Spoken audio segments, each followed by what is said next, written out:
Hi, I'm Alan. This is Alan's Firearms and Guns Plus More. And today I have, and I'm getting it early so I can release this practically on the release date of this firearm. This is the Remington R51.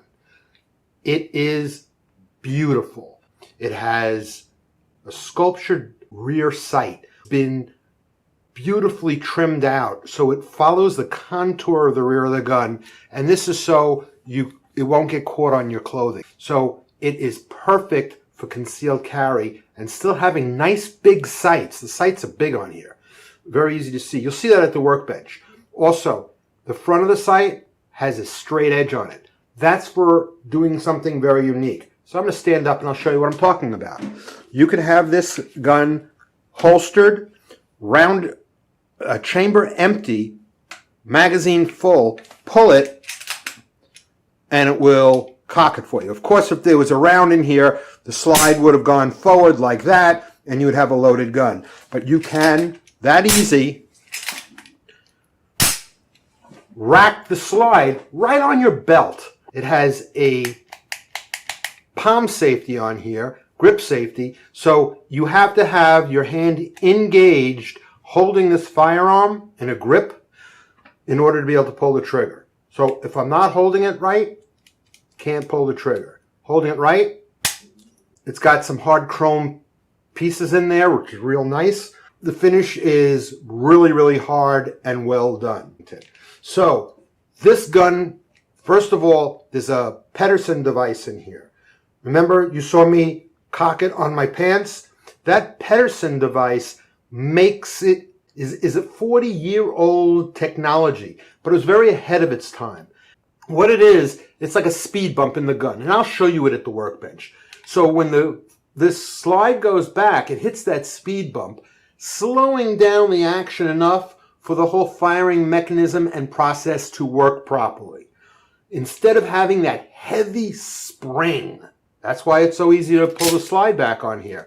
You don't need that big heavy spring because of the Pederson device. All steel frame, which is a nice thing because a lot of guys, a lot of people, they're not into the polymer stuff. They want traditional steel guns, but it's still light enough to carry because of the new alloy.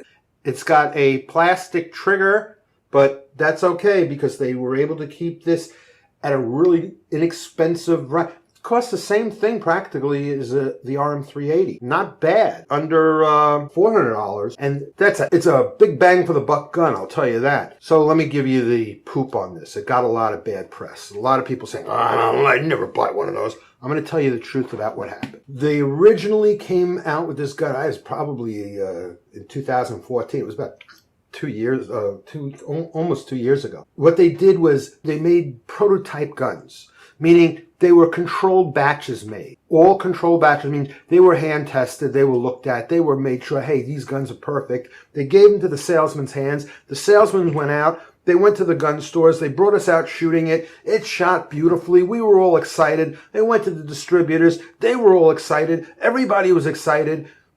Everybody placed orders. They produced the gun, except when it went to production, no one bothered testing the guns out of production. Production, it's mass-produced. When you mass-produce something, the first guns that come off, and every certain amount of guns have to be taken out of line and tested, especially the first batch. You got to take them, test them, tweak the machinery, make sure all of the tolerances are being produced properly, because what looks good on the computer may not work great in reality. They also decided, I think, to skimp on some of the product materials, make it a little cheaper. What they saw when they test fired this gun, when I say that, I'm talking about the shooters, me, and distributors, and what they got were two different things. And what they produced was junk. Absolute crap. And to the point where Remington, I mean, it wasn't something that they could fix. They had to take back the guns, and they made 3 offers to the customer. We'll take back the gun, give you credit towards a new 51 when we get it all worked out. 2, you can return the gun and we'll make good on your money. Or 3, you can get a 1911 R1. You know what? That's a nice thing to do. Some people that just wanted to get out of it were happy, but it also pissed off a lot of people who decided to go for, well, I'll wait till you fix it. 2 years. Now, there's a good reason why it took 2 years. You may not like the reason, but I'm going to tell you what it is. In the original production were made, they decided, well, we're going to stop handgun production up here. We're moving it to Alabama. So we're going to go through all of the production up here. We're going to set up the machinery. We're going to test it. We're going to spend all that money doing that and then produce it. And then in the middle of production, we're going to move it down to Alabama. And then hopefully it'll work, or no, it can't be hopefully. We're going to have to do all the testing over again. So they decided, you know what, let's wait till the Alabama factory is up, running, and we can get it out. The Alabama hit its inaugural 1 year a couple of months ago. These went into production. They made 50,000 of them. The 50,000 went to testing. Not one of them was going to be sold. In fact, when I heard about this, I made an inquiry. Hey, when you're done testing, do you think I might be able to pick up one of those test guns cheap? And they laughed at me and said, are you kidding me? After what happened the first time, we are going to test these guns. We're going to torture test them to failure. The gun is going to do what no other gun has ever been able to do. We want it to beat all expectations. So all the tests, once we're done with them, they're going to melt. Okay, that made me feel good that, you know, they were going to test them like that. Did they learn their lesson? Did they create the gun that meets the hype? So we're going to bring this out to the range and we're going to shoot it. And I'm going to tell you, does the Pederson device really keep the recoil down? Does it really keep it so the muzzle stays flat instead of flip, like most 9mm? And did I enjoy shooting it? Then we're going to come back. We're going to go to the workbench. We're going to field strip it, clean it, and put it back together again. And this gun doesn't strip like anything you've ever seen before. It is a little more complicated than most guns, but it's not impossible. It will not drive you crazy. It does take a couple of times, and you'll get it, and you'll have a feeling of accomplishment to it. Without any further ado, let's go to the firing range. This is the Remington R51. And I have it loaded with 7 rounds because that's what the magazine takes. I'm about 10 feet from the target, so we're not here to prove how far this gun can shoot. We just want to see how well it shoots. And with the Pederson device in here, we want to see if it really changes the recoil. So let's give it a shot. Okay, I'll tell you, it's changed greatly. It comes straight back. Very easy to stay on target and get second shot target acquisition. I'm impressed. I'm going to take another 7 rounds. This time I think I'm going to go for his eyes.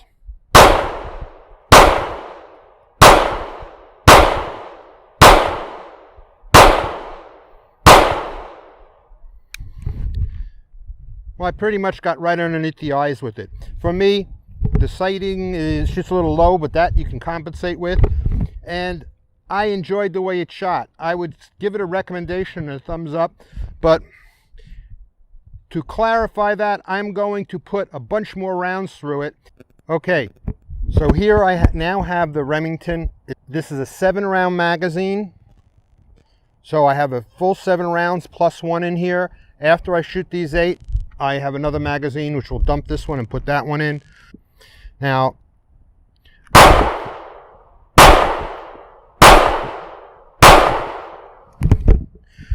I really like the way it handles the recoil. But you do feel the recoil, don't get me wrong. The recoil is definitely there. You feel it. It's just different. Let's go another round. Okay, that's rapid fire, and basically I sewed this thing straight up. It was beautiful. I like the way this shoots. It's a lot of fun. So here's the target. I'm going to bring it in a little closer. So here's the target I was shooting at about 10 feet away, and you could see sewn right up the center. It shoots a little low for me. When I was shooting at the eyes, I was hitting here. When I was just shooting center mass, I was pretty much nice, even right in the middle. So at 10 feet, with looking down the barrel, not taking bullseye aim, but aiming down the barrel as if it was a self-defense weapon, which it is designed to be. I think it is extremely effective. So 10 feet, which is really way outside of the norm, which is 3 feet. I think this is a winner. I think Remington hit it out of the park. And I think you should all run out and get one, because I think I'm going to buy one, just like I did with the little RM380. I love that gun. Thanks. See you at the workbench. Hi, welcome to the workbench, and this is the Remington R51. As you can see, I don't have a tag on it. I don't own this gun. Remington lent this to me for this review, and I really appreciate that. Here is the manual. It is pretty nicely done. Once you see this video, then the manual will make total sense to you. And I will have a field strip and clean video all by itself, a little shorter than this, so whenever you need to reference it, you can. You don't have to sit through this whole long review. In here we have the R51. We have 2 magazines. There's one. And here is the other. Only take one out for now. Here is the lock for it, and let's put this aside and talk about the firearm. It has a nice, hard blackening over it, so it's pretty resilient, but you all know all finishes can scratch, so I can't say it's perfect. There is no such thing as a perfect finish. That is a backstrap safety. So unless you're holding it, let me show you. First, let's make sure the gun is empty. Look down the chamber, look down the magazine well. While you're holding it, if you're holding it but not tightly, if you're not depressing the safety, you can't pull the trigger. Once I grip it, I can pull the trigger. So you have to have a positive grip on it. The safety has to really be pushed. It's not something that you're going to hold this lightly in your hand. You're going to have to push it in. The sights, the way they're made is they took regular sights, but they put rails on each side of it. So you can see, here's the stick. If I put this right here and slide it back, you can see how it disappears. Part of it disappears. So they put those rails on there in order to keep the contour of the gun so it will not snag on fabric. Put this in a holster and pull it out nice and easily. The front, though, is flat, and that's so you can literally grab it and cock the gun that way. And I showed you in the opening how to do that. It has a loaded chamber indicator. It has nice big white sights on here. Let's take a look at those sights. What's nice is, I mean, they're so big and easy to see that I don't even have to, like I usually do with this stuff, is zoom the camera in. Look at that. Great sight picture, great picture on the camera, and that's what it looks like. It has ambidextrous safety. This is a con I have. The right side, they had to recess it so if you're right-handed, your trigger finger does not accidentally press it and release a magazine. The problem is, if I wanted to use this finger to release it, you got to be like Herculean. But ambidextrous is so I can do it left-handed. There's no way I can press this button left-handed, and I happen to have pretty strong hands. The thumb is the weakest finger on your hand. Okay, so all of that pressure just to get it out. If I want to get it quick, I have to turn it in my hand.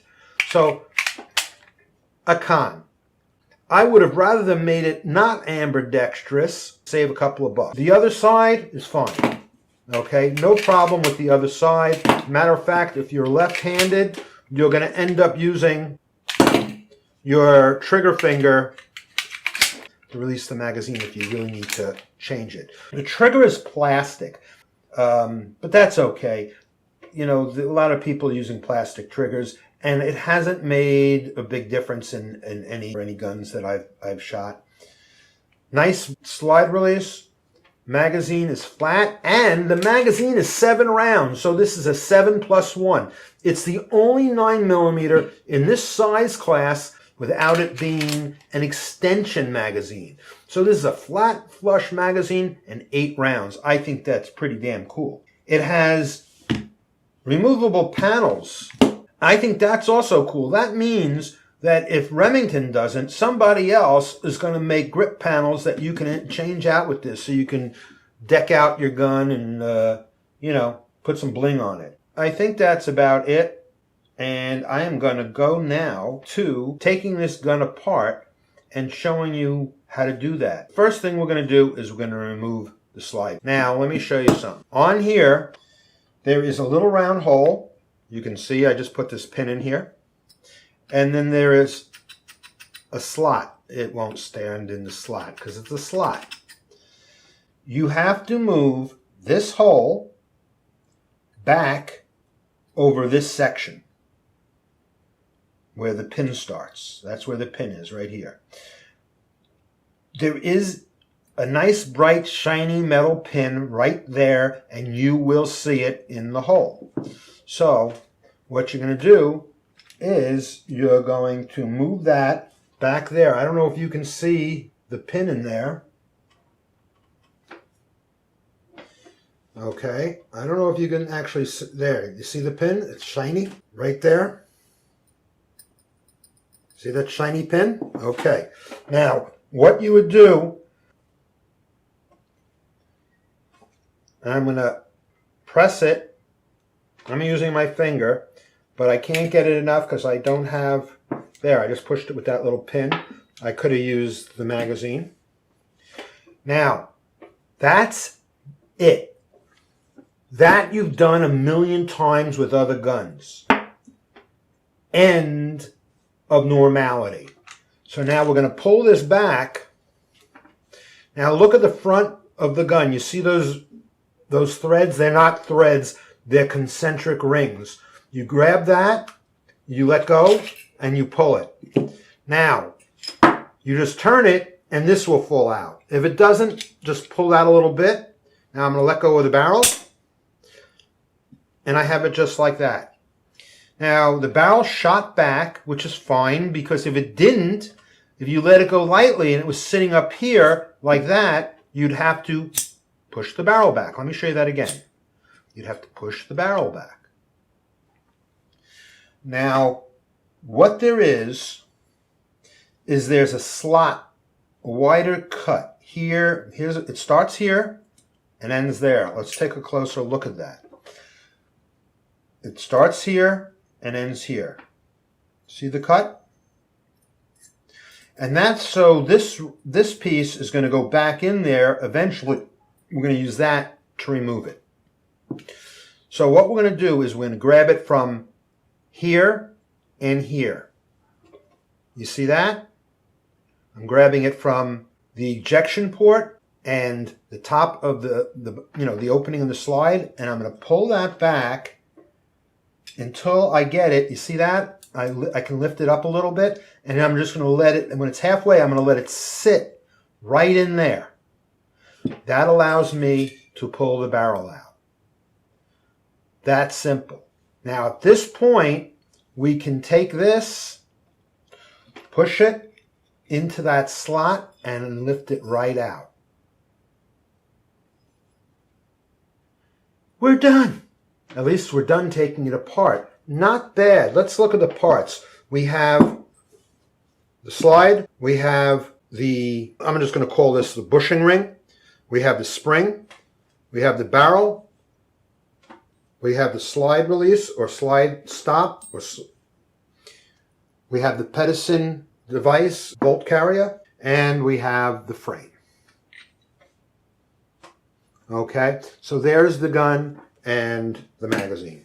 Now, it doesn't matter what order you clean it in. But before I clean it, I want to talk to you about what the Pederson device is. This is the Pederson device. You see how this bump is right here? This notch and this bump? Okay. That is going to ride back over, see this piece right in here? You can hear this when it goes over it. It's a speed bump, okay?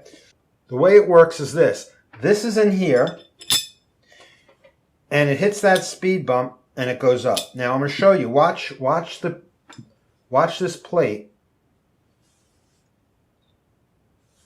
Okay? You can watch you'll see this end. See how it went up a little? That's it going over the speed bump. And there's nothing behind it right now to cause any resistance, but when it's in the gun, there's enough resistance where it slows the gun up enough to complete the firing process. Normally that delay is done by a heavy spring. The compression of that spring gives it the delay.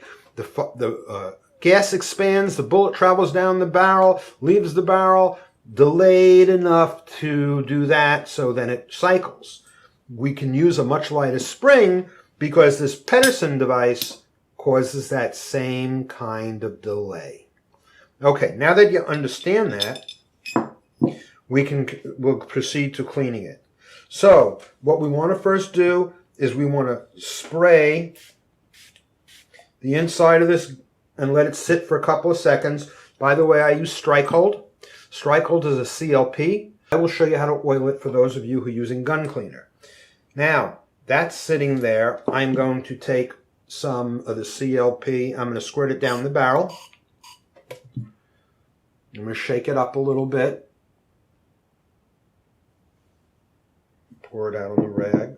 See, a little bit came out. Okay. I'm going to use what just poured out of there to just clean this pin off real fast and get it out of the way. Okay, so that's the pin is clean. I'm going to put some more strike hold on here, and I'm going to wipe down the barrel.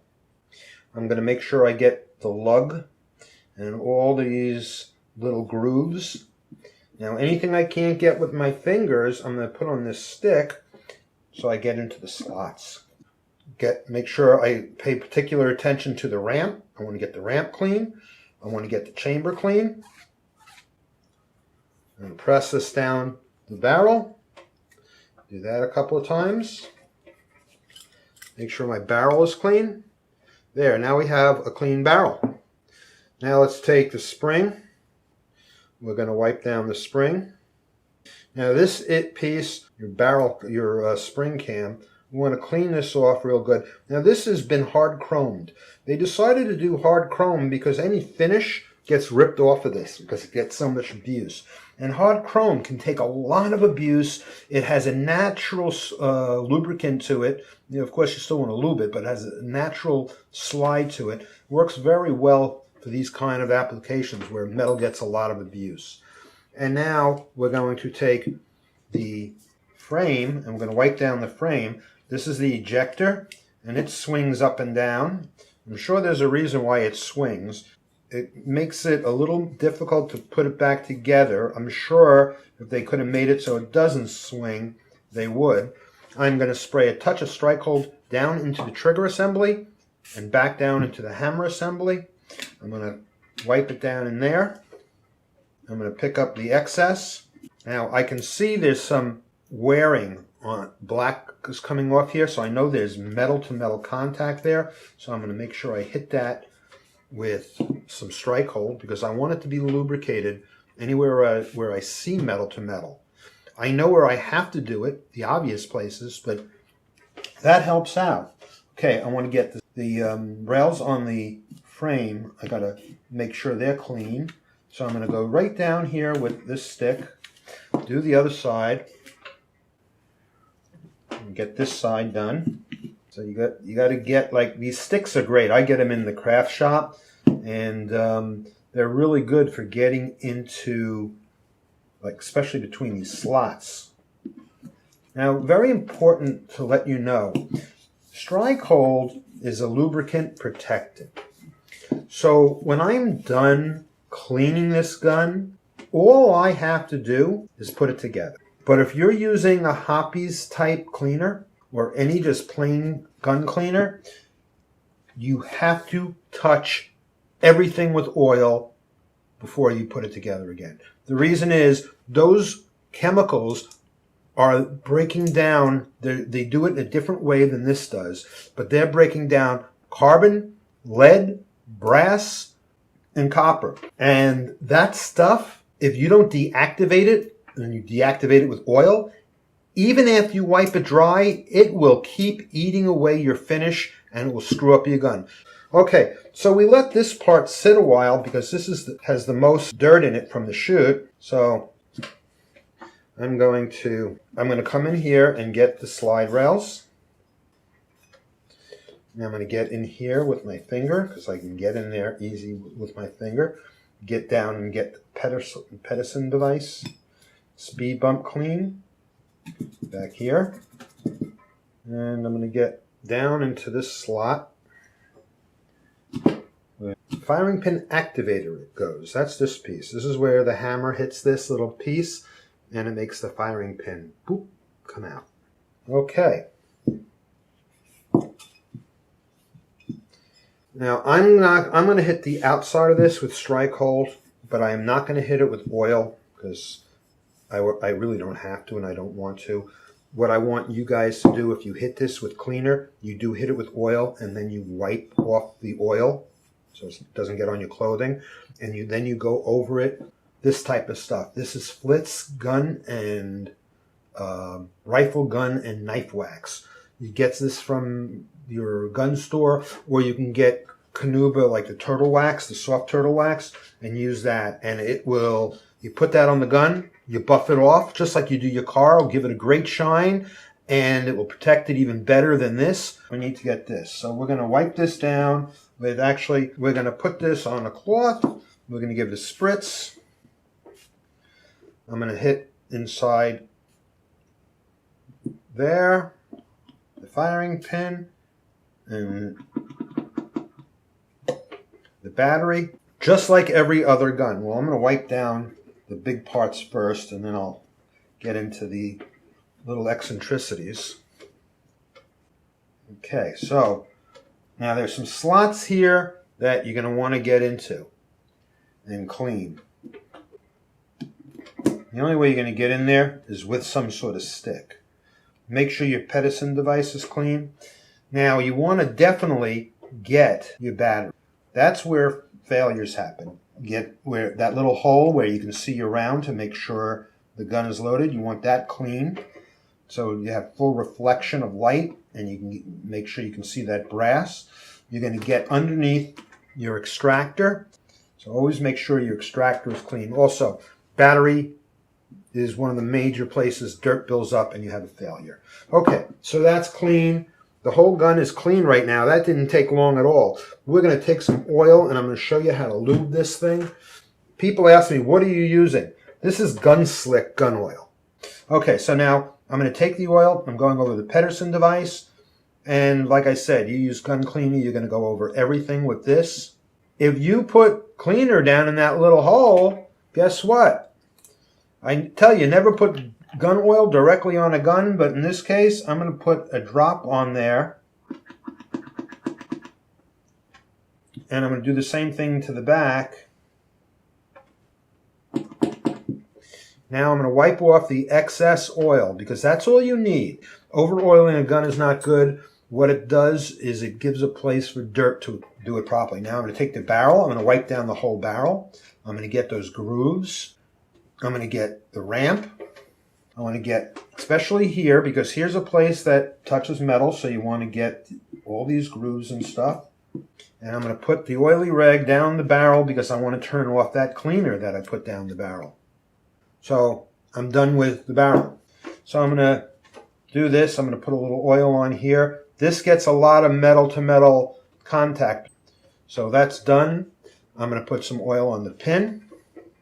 Now I'm going to take this, I'm going to wipe down the whole inside with the oil. The slide rails, make sure they're oiled because that's the biggest metal-to-metal to contact and the most important metal-to-metal contact that the action makes is the slide rails. Okay, I'm going to get through there. Pederson device. I'm going to push this through here because we got gun cleaner in there. You're getting the picture. I'm moving on. And I do the same thing here. I'm going to put a little oil on it. Now, in this case, I say never put oil directly in a gun. In this case, it's different. I am going to put a drop of oil right down on the trigger system. And I'm going to wiggle the trigger system a little bit. And then I'm going to take this stick. Okay. And there we go. Okay.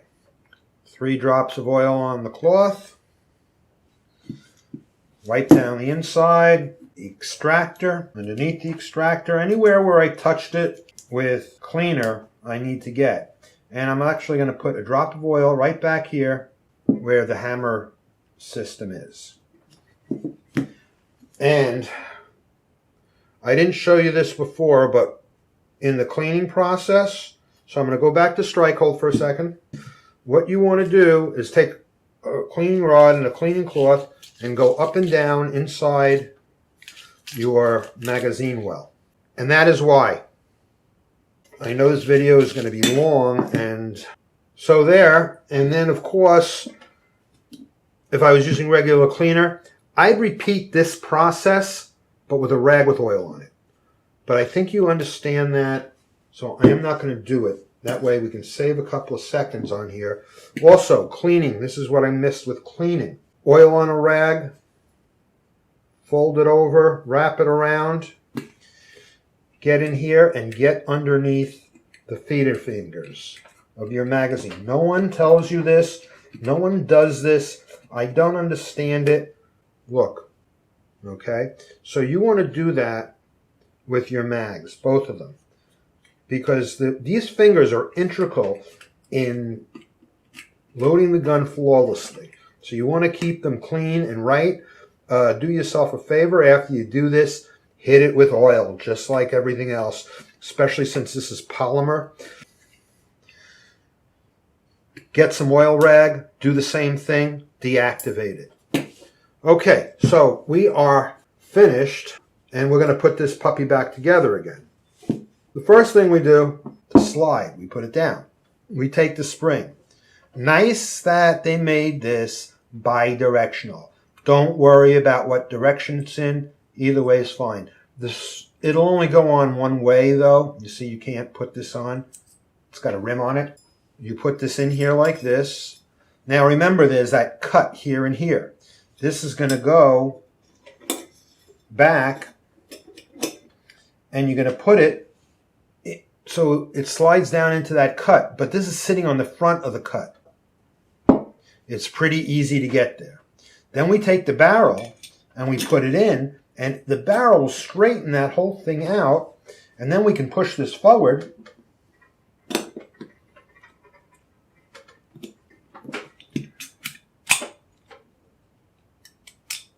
Okay. So you see, if you fiddle with it, but it goes into that slot and it goes in. Now, the thing is, you need to get the barrel. You see this? The barrel is not orientated, centered it. It's not centered. So it's hitting it. So this would never work out.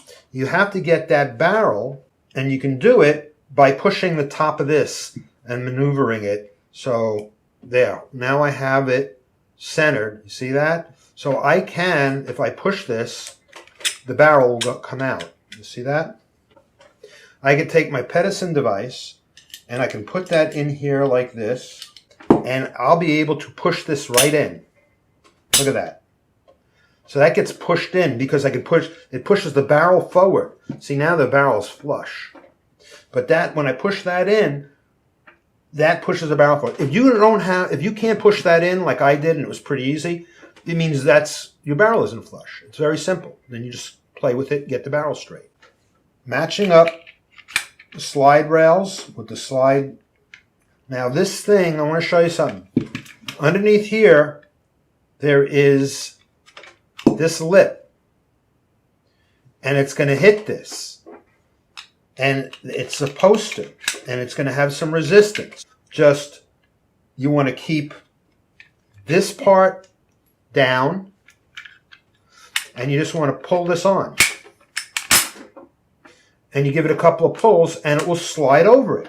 Don't worry about it. It's a little resistance, but it will go.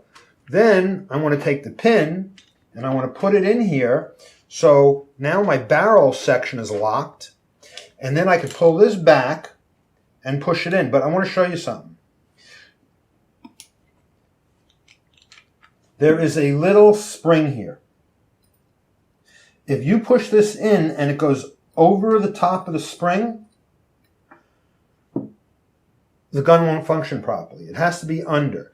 And there's a way to tell whether you did it right or not. So I'm going to show you what that is. Oops.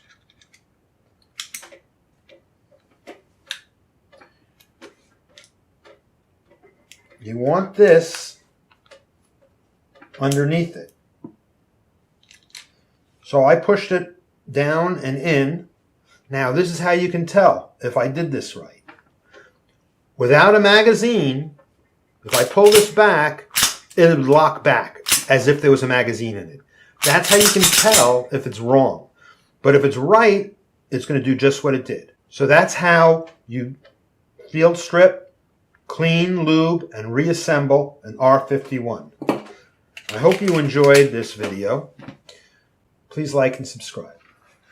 Okay, so I just want to give a quick evaluation of the shoot I had with the R51. The R51 performed flawlessly.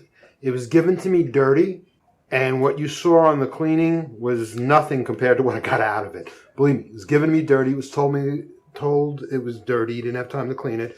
About 500 rounds to run through it. And I shot it dirty. I just wanted to see what would happen. You know what? It ran flawlessly.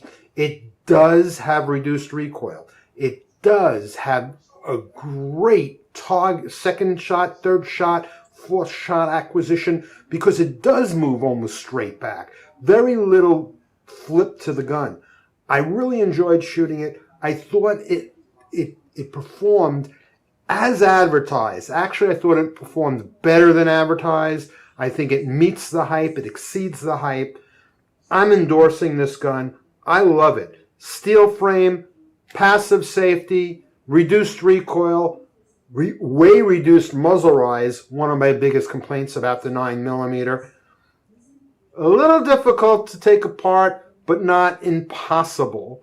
Decent trigger pull, crisp, and great sights. Shoots a little low for me. I only had it out there one day. I'm sure if I adjust my grip a little bit, I can bring that up. But it was right dead center, up and down. Are a follower of mine, and you trust me, and you can get your hands on one to shoot, do it. I bet you'll buy one. If you can't get your hands on one, buy one anyway.